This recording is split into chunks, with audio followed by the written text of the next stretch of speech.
의인이 형통하면 성읍이 즐거워하고 악인이 패망하면 기뻐 외치느니라. 성은 정직한 자의 축복을 인하여 조용하고 악한 자의 입으로 말미암아 무너지느니라. 지혜 없는 자는 그의 이웃을 멸시하나 명철한 자는 잠잠하느니라. 두루다니며 한담하는 자는 남의 비밀을 누설하나 마음이 신실한 자는 그런 것을 숨기느니라. 아멘. 오늘도 바쁜 일상 가운데에서도 하나님 앞에 감사하는 마음으로 이렇게 예배당에 나와 하나님을 찬양하고 말씀을 들으시는 우리 성도님들을 축복합니다. 아멘. 이 시간 하나님의 은혜가 우리 가운데 가득하기를 간절한 마음으로 소망합니다. 아멘. 수요 모임으로 이렇게 새로운 분들이 또 와주셔서 우렁찬 목소리로 함께 찬송을 불러주시니까 강단에서는 제가 얼마나 힘이 나는지 모르겠습니다. 감사합니다. 사람은 누구나 자신이 속한 사회에서 영향력을 행사하며 살아갑니다. 그런데 중요한 점은 무엇인가? 그 사람이 행사하는 영향력이 과연 좋은 영향력인지 아니면 나쁜 영향력인지 하는 데 있다라는 것이죠. 사랑하는 성도 여러분, 여러분은 여러분의 삶 속에서 어떤 영향력을 행사하며 살아가고 계십니까? 여러분 중에는 아마도 이런 생각을 하신 분들이 있을지 모르겠습니다. 저는 아직 나이도 어리고 힘도 없고 능력도 없고 가진 것도 없어서 저는 어떠한 영향력도 행사하지 못하고 살아가고 있습니다. 이런 생각을 하시는 분들이 더러 있을 수 있습니다. 그러나 여러분, 결코 그렇지 않다라는 것이죠. 영향력의 크기가 크고 작든 사람들에게 드러나지 않을 뿐이지 사람들은 누구나 다 각자의 삶의 영역에서 다른 사람에게 영향력을 행사하며 살아가고 있다라는 것입니다. 이와 관련하여서 하나님께서는 오늘 말씀을 통해 한 사람의 의인이 그 사람이 속한 사회에 어떠한 영향력을 끼칠 수 있는지에 대해서 우리에게 말씀해 주고 있습니다. 그리고 저와 여러분을 향해 너희가 바로 그러한 사람이 되어야 한다라고 교훈하시고 있다라는 것이죠. 오늘 말씀의 교훈을 종합해 보면 의인은 사회를 유익하게 하지만 악인은 사회를 멸망시킨다라고 할 수 있습니다. 여러분, 어떻게 이런 일이 가능할까요? 어떻게 한 사람의 의인이 우리 사회와 공동체를 유익하게 만들고 어떻게 한 사람의 악인이 그 한 사회와 나라를 멸망시킬 수 있는 것인가? 우리 생각으로는 이런 일이 말이 안 된다라고 생각하실지 모르지만 이와 같은 일들은 인류의 역사를 통해서 이미 많은 사람들을 통해 확인되어져 왔다라는 것입니다. 초대교회 당시에 로마의 네로 황제가 그랬습니다. 그는 자신의 그러한 불안한 감정들을 겉으로 표출하는데 수많은 그리스도인들을 핍박하는 모습들로서 그러한 자신의 감정들을 충족시켜 왔다라는 것이죠. 그리고 또한 잘못된 가치관에 빠져있던 독일의 히틀러가 그러했습니다. 그 한 사람의 잘못된 영향력과 지도력으로 인하여서 너무나도 무고한 많은 사람들이 죽게 되었고 또한 비참한 그러한 절망 가운데에 빠지게 되었다라는 것입니다. 그러나 하나님께서 인정하시는 의인한 사람은 어떠합니까? 오늘 말씀을 보면 성읍을 즐겁게 한다라고 말씀하고 있습니다. 우리나라 속담에 이런 속담이 있어요. 사촌이 땅을 사면 어디가 아파요? 배가 아파요, 배가. 여러분, 왜 배가 아픕니까? 그냥 셈이 나는 거예요. 그러니까 이 속담에 담겨져 있는 의미는 뭐냐면요. 아무리 친한 사람이어도, 아무리 가까운 사람이어도 내가 아닌 남이 잘 되면 어때요? 셈이 난다는 거죠. 배가 아프다는 거죠. 여러분, 이 속담에는 하나님께서 우리에게 교훈하시는 인간의 그러한 죄된 본성이 잘 드러나 있는 속담인 것이죠. 죄로 부패한 우리의 본성이 그와 같다는 것입니다.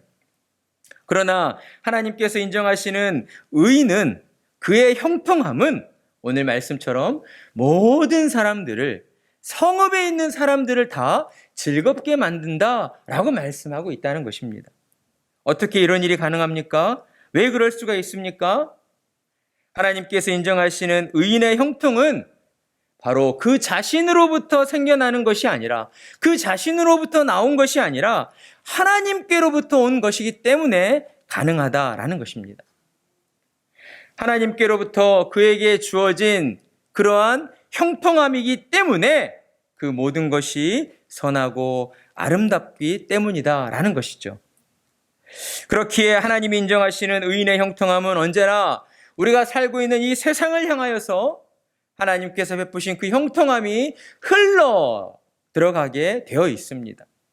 나 혼자만 내게 주어진 그러한 좋은 것들을 가지고 누리고 편안함을 추구하며 사는 것이 아니라 하나님이 내게 주신 것이기 때문에 나를 통하여서 내가 도구가 되어서 수단이 되어서 우리가 살아가는 이 세상을 향하여 하나님의 그 형통함이 흘러가게 된다라는 것이죠. 여러분, 그러니 어떻습니까?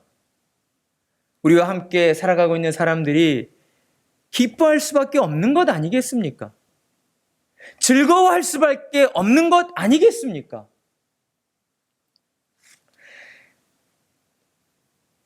왜냐하면 하나님이 인정하시는 그 이 의인 가운데에는 하나님이 주신 기쁨의 소망, 하늘의 소망이 그의 심령 가운데에 자리 잡고 있기 때문입니다. 그러나 하나님이 인정하시지 않는 사람은 세상에서 아무리 성공하고 아무리 큰 부자가 되었다 할지라도 어때요? 사람들을 즐겁게 하지 못합니다. 왜냐하면 그 안에 하나님이 계시지 않기 때문이죠. 하나님의 소망이, 하나님의 기쁘신 뜻이 그의 안에 주어져 있지 않기 때문입니다. 물론 죄로 부패한 인간이라 할지라도 어떤 도덕적 선함의 정도는 남아 있습니다. 그렇기 때문에 예수님을 믿지 않는 사람들도 남을 돕는 일을 하기는 해요. 그러나 그 본성의 깊이 중심으로 들어가 보면 그 모든 일들은 곧 자기 자신을 위한 일이라는 것이 드러나게 되는 것이죠. 내가 이 사회에서 인정받고 싶어서, 때로는 내 만족감을 위해서, 때로는 내 마음의 어떤 평안을 추구하기 위해서 내게 있는 것들을 남에게 나누어주는, 도와주는 이런 일들은 벌어지기도 합니다. 그러나 그 안에 하나님이 계시지 않기 때문에 그를 통하여서 그의 주변의 많은 사람들을 즐겁게 하는, 기쁨으로 충만케 하는 일들은 결코 이루어질 수 없다라는 것입니다. 왜냐하면 그 일들을 하나님께서 이루어 가시는 일이 아니기 때문이죠. 그렇다면 하나님께서 인정하시는 의인으로 대표되는 사람은 누구일까? 오늘 말씀 가운데 보면 11절의 말씀을 보면 성읍은 누구의 축복으로 인하여 진흥한다고 말씀하고 있습니까? 정직한 자의 축복으로 인하여 진흥한다, 부흥한다는 것이죠. 발전한다는 것이죠. 그리고 악한 자의 입으로 말미암아 무너지느니라. 여러분, 하나님이 인정하시는 의인의 대표적인 모습, 성품은 바로 정직이 있다라는 것입니다. 여러분, 정직한 자가 우리 자신을 부흥시키고 또한 우리가 함께 더불어 살아가는 이 사회와 이 공동체를 부흥케 만들어 갈 수 있다라는 것입니다. 왜 이것이 그토록 중요한 것인가? 여러분, 죄로 부패한 세상에서 사람들은 거짓의 아비인 사탄의 노예가 되어서 살아간다고 할 수가 있습니다. 영적인 세상에서의 그 모습인 것이죠. 그러다 보니 우리는 본성적으로 어때요?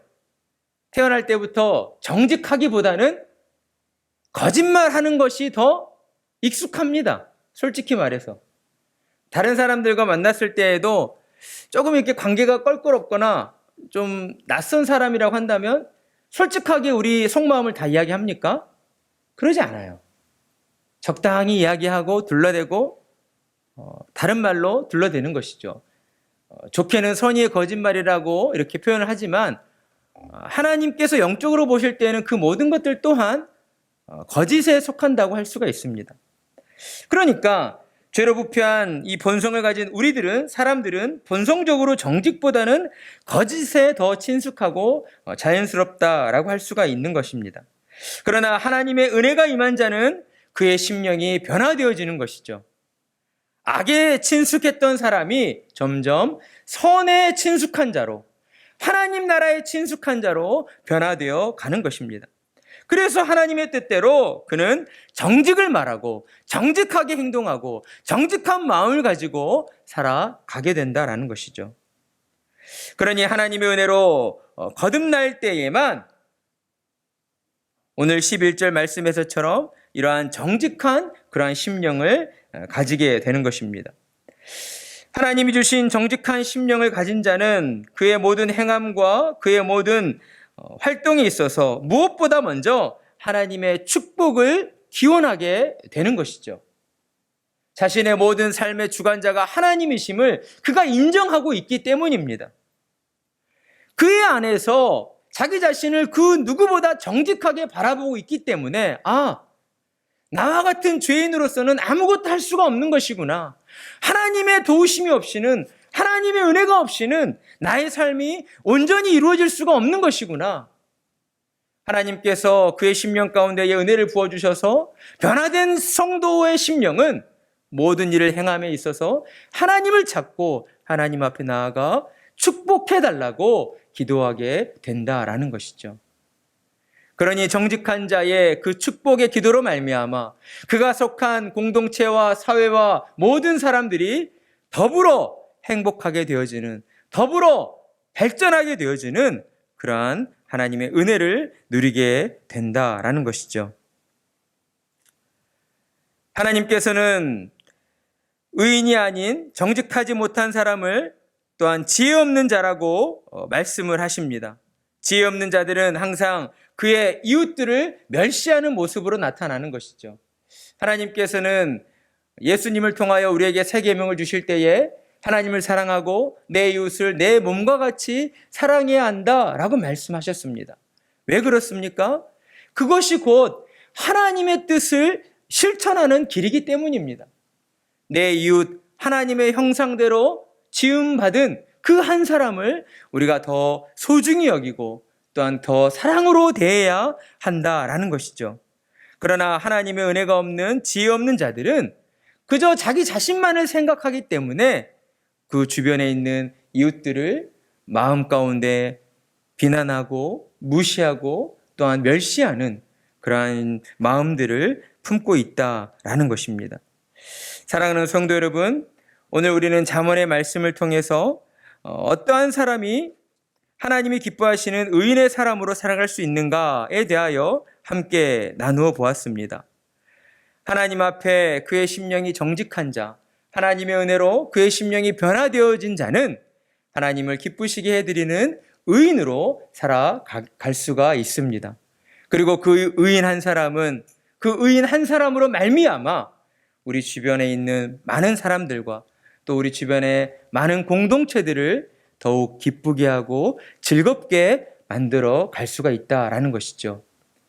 그리고 또한 우리가 기억해야 할 것이 있습니다. 오늘 잠언을 통해서 말씀하시는 그 의인 한 사람, 많은 사람들을 즐겁게 해주시는 그 의인 한 사람의 대표자로서 또한 우리 가운데 예수님이 찾아와 주셨다라는 것입니다. 지금 이 자리에 나와 계신 성도님들의 심령 가운데에는 예수님이 함께 하십니다.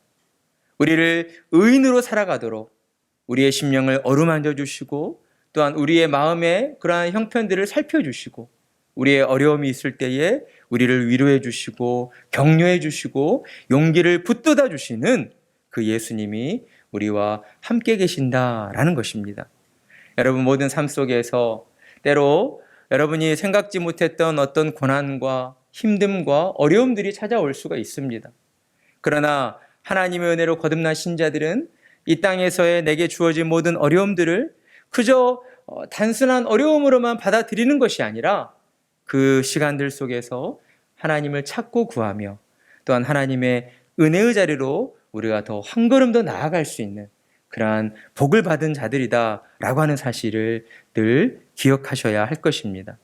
여러분의 모든 삶 속에 하나님의 함께 하심으로 말미암아 여러분 주변의 많은 사람들을 즐겁게 하시는 그러한 의인의 모습으로 살아가시기를 간절한 마음으로 축복합니다. 아멘.